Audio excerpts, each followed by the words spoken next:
Yo, how's it going? In today's video, we're going to be looking at the JELKHOR'S explosive trap build. Now, this thing is a ton of fun. It kind of feels like if you guys ever played Borderlands 3, the old recursion and bonus elements, things like that. You're basically going to be throwing a couple things and a million things are going to be spawning out of it. And it does a ton of damage. The clear is very, very fast because you can constantly just be sprinting around throwing traps. And you're going to get a bunch of arcs going everywhere, and it's going to insta-kill most things. A really big plus about it is you do not need your actual crit chance to be at 100%. Right now I'm sitting at about 68, and I'll still be essentially guaranteed critting because we can stack up critical vulnerability incredibly fast on every single enemy. And overall, the bossing is very good as well, and the gear that I have right now is really bad. I'm missing a lot of damage in a lot of places.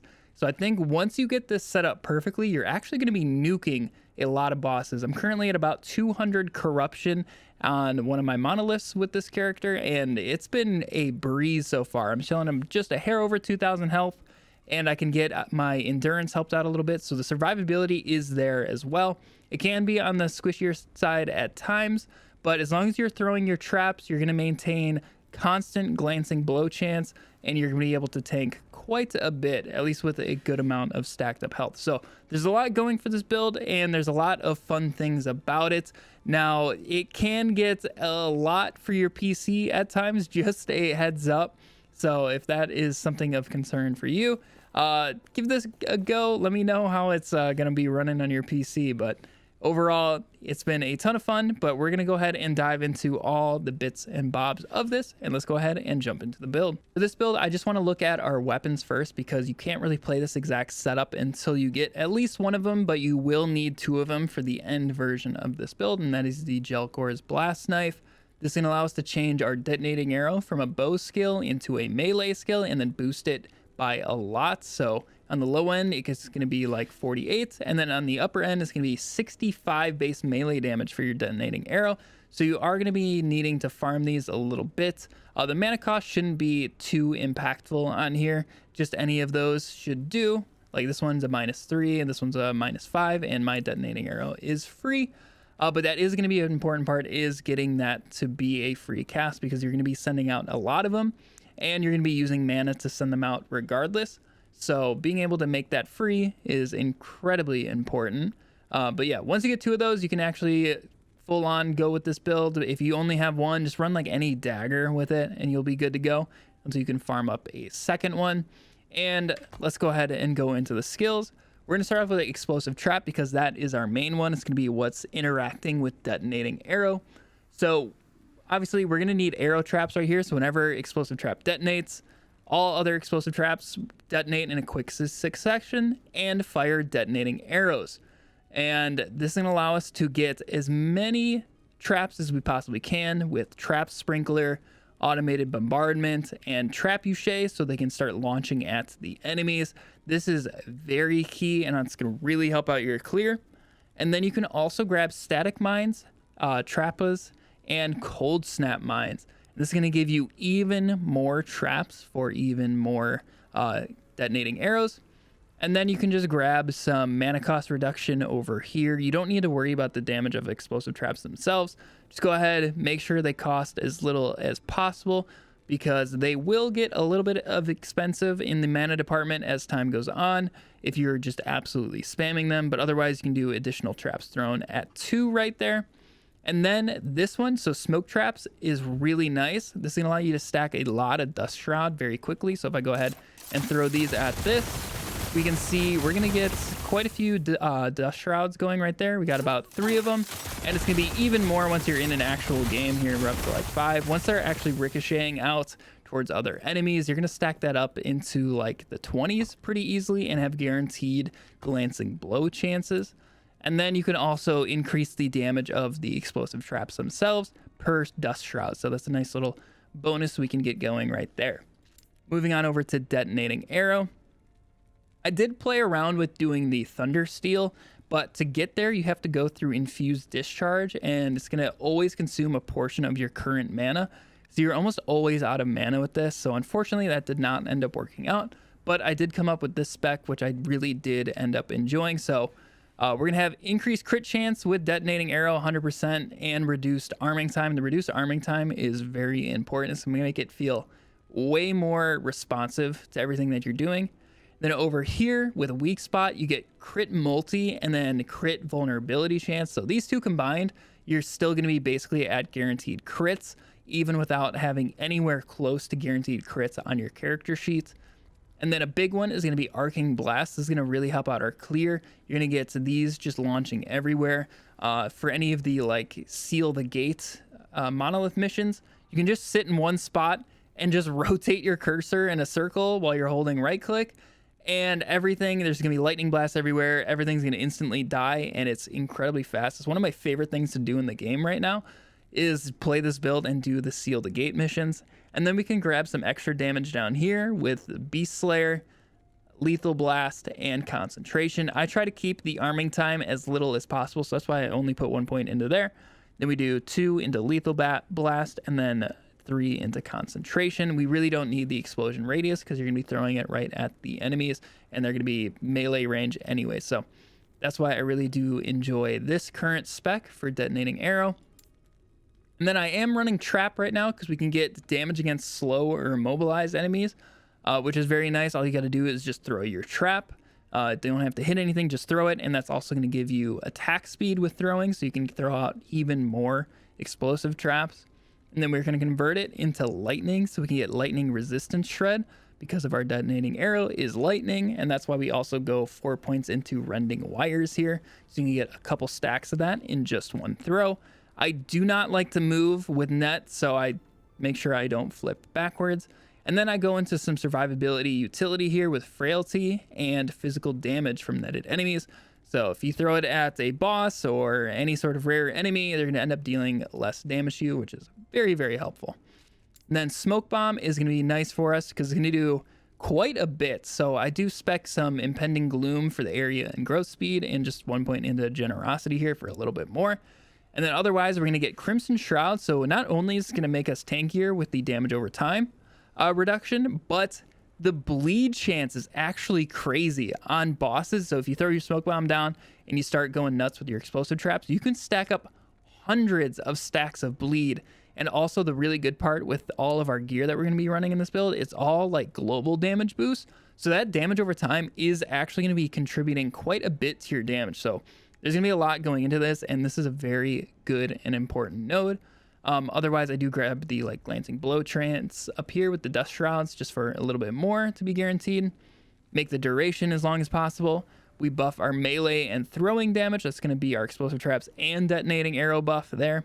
And then also grabbing some leech. This has been very helpful for staying alive in the later monoliths. So if I get into any sort of trouble or know I'm going into a big pack, throw the smoke bomb down and you'll be incredibly tanky with all that leech.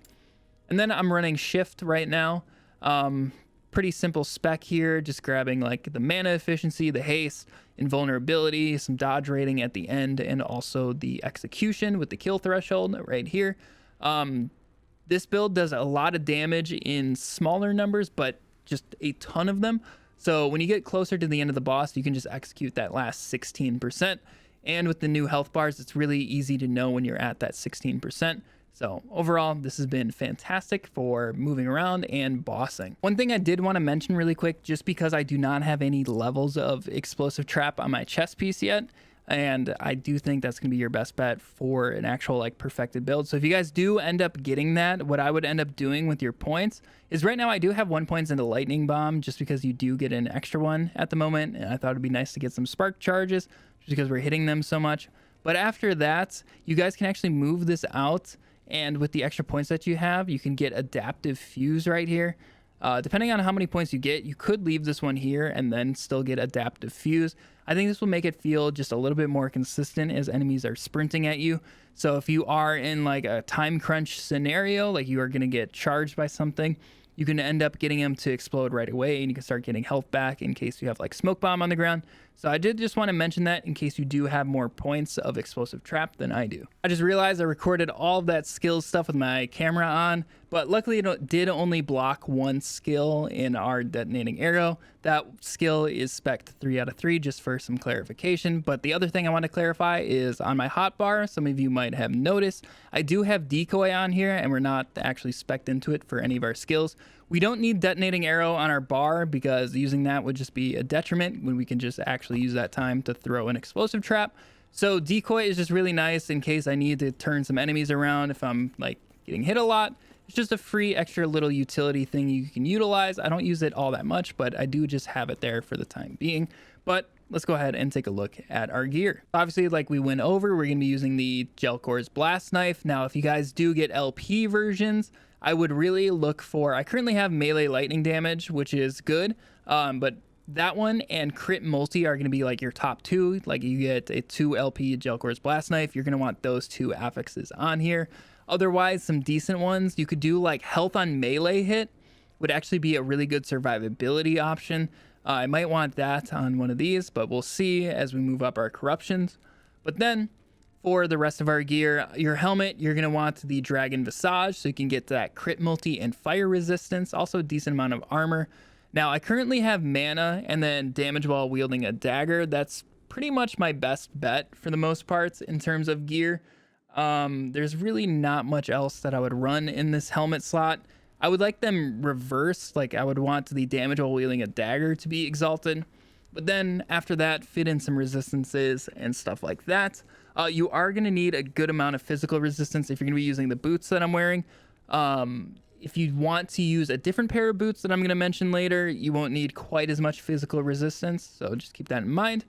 The chest piece is going to be the dragon hide coat, so you can get the crit avoidance and the base crit chance. Now on here, you can get ranks of explosive traps, so I would like that. And then you can also get damage while wielding a dagger here. So that's where I was saying damage while wielding a dagger is going to be like free global damage, so you can get increased damage over time and everything else. So that's where all these different things are going to be adding together for the actual damage output that you're seeing. For our belt, I do like the spider silk for the different resistances. Here you can run lightning damage, throwing damage, increased health, hybrid health, anything like that. Mana regen wouldn't be the worst thing in the world either. Otherwise, on the rings, you're just going to want the throwing attack mana cost exalted, so your explosive trap costs less. Even right now, it's still at 14, so that's where it does add up and can be costly if you're just like spamming as fast as you possibly can. So that's why you're going to want that exalted, even though it's not really going to be helping out our detonating arrows per se. Then you can do lightning damage and various resistances, health, anything like that. Throwing attack speed is actually a really good stat too, just because we are going to be getting a lot of additive damage with the damage while you're wielding a dagger. Throwing attack speed on here would not be a terrible option, so you can increase your DPS.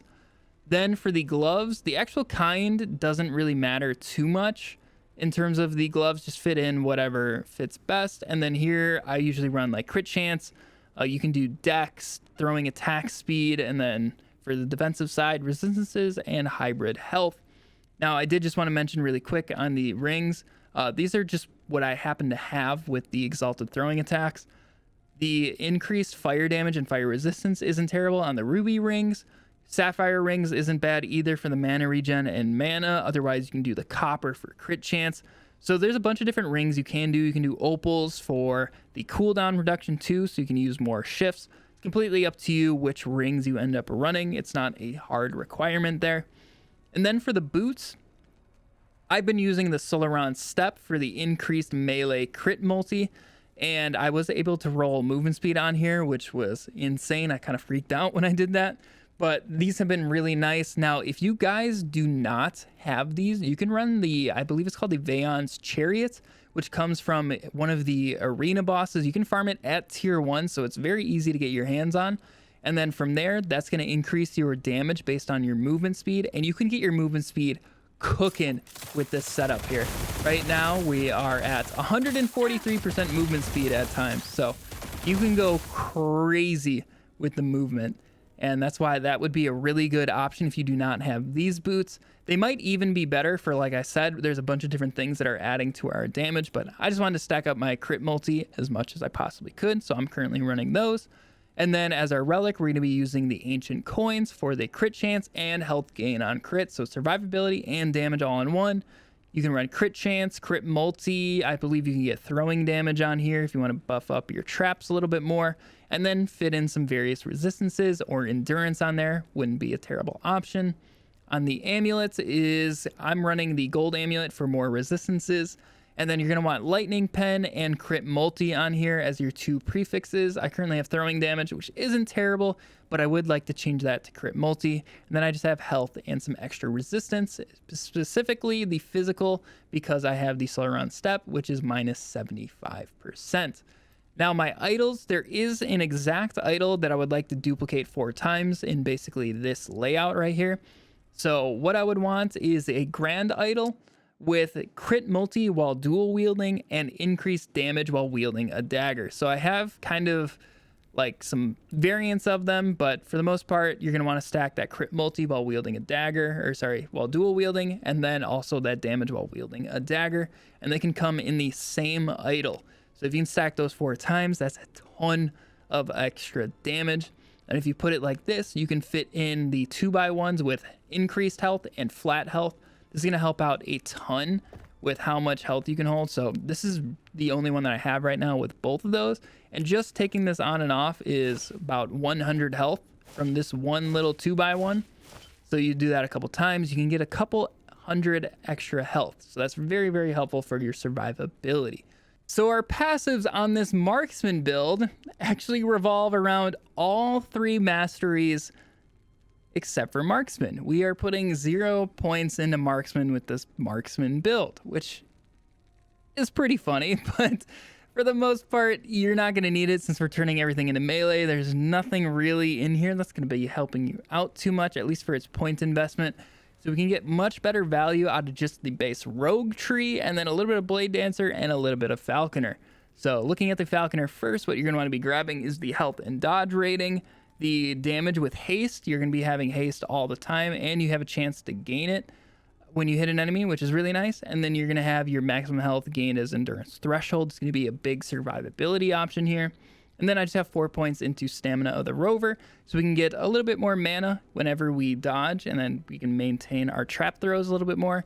In blade dancer, we're just going to be grabbing survivability with the glancing blow chance, dexterity, chance to gain dust shrouds, and chance to gain dust shrouds when you hit an enemy with a melee attack, which is going to be really nice. And then also I grab the 5 points into pursuit here for the extra damage and obviously getting the 8% movement speed. Now our big tree is going to be just the base rogue, and from here we can get to the attack speed so we can throw our traps more. I do have lethal cadence right now just because I didn't have a ton of damage for a lot of my skills, so it is nice to get that 100% buff every 3 throws. We're going to be throwing very quickly. You're going to be seeing this being procced a lot. And then from there, we can get steady hand, twin blade, so we can dual wield the JELKHOR'S.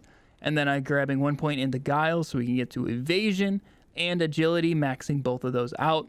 Now, sapping strikes is going to be good with net. So if you guys do happen to run out of mana with this setup during like a boss or whatever, you can end up just spamming your nets and gaining some mana back. Obviously some health too, but you're going to be better off getting health from dropping your smoke bomb and leeching, but it is an option right there. It's mainly for the mana. And then I do have critical precision for the crit chance right now. If you have a lot more in your gear, you can take some points out of this and move it around to get some more damage from like another tree. And then I have 3 points into dodge and parry, and then also thief guard, so we can get some health anytime we get a glancing blow, and also just for more base health. So currently that is my passive. I think this works out pretty well. With my remaining 5 points that I'm going to be doing, I'm going to be putting 4 into duelist. Then after that, there's just going to be 1 point left, and we can really throw that wherever. I'm just going to throw it into like pursuit for a little bit of extra damage, or you can put it into like a base stat of dexterity, maybe into like focus fire or whatever. It's completely up to you what you do with that last point once you hit 100. So for my blessings from the Black Sun, I'm currently running crit multi. From ending the storm, I'm running mana just so I can spam more traps before needing to use some nets. And then from the Reign of Dragons, I'm running Crit Strike Avoidance. Now, the Age of Winter, I do have increased armor right here. You can run physical resistance if you are running the Solaron step, and you do need a little bit of extra help, but you can solve that through just your gear, and you can end up running increased armor from there. Now, right now, I do have just endurance from Spirits of Fire because I don't have any endurance on my gear, but once I'm able to do that, I'm going to change this to flat armor, so that way these can work together and we can get a decent amount of mitigation from that.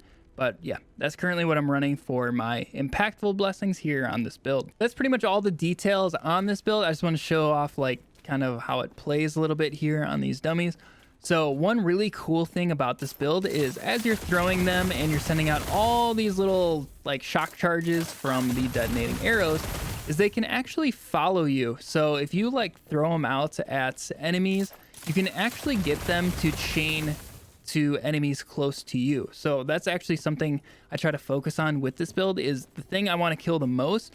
I do try to get a little bit closer to it, at least if there's other enemies around. So all those blasts just go to the one enemy. But it's also really nice for clear speed too, because you can be throwing traps at like enemies behind you, and as you move forward, you can hit the enemies that you're already passing by. So you don't have to stop and throw any more traps.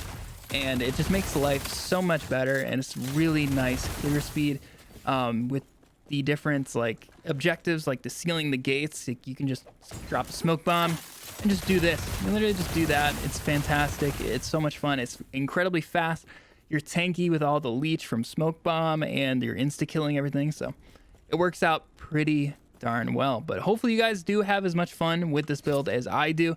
I've been loving the JELKHOR'S blast knife. It's something I've wanted to make a build with for a very long time, but detonating arrow was always super underwhelming by itself. But now we have a way of spamming out like 10 plus of these things in just one click. So it ends up working out very, very well, and I'm really happy with the synergy of the Falconer abilities and the detonating arrow. So yeah, if you guys did enjoy the build video, make sure you leave a thumbs up on it to let me know. Also consider subscribing for more Last Epoch builds. But anyway, I hope you all have a fantastic day, and I'll catch you all in the next video. See ya.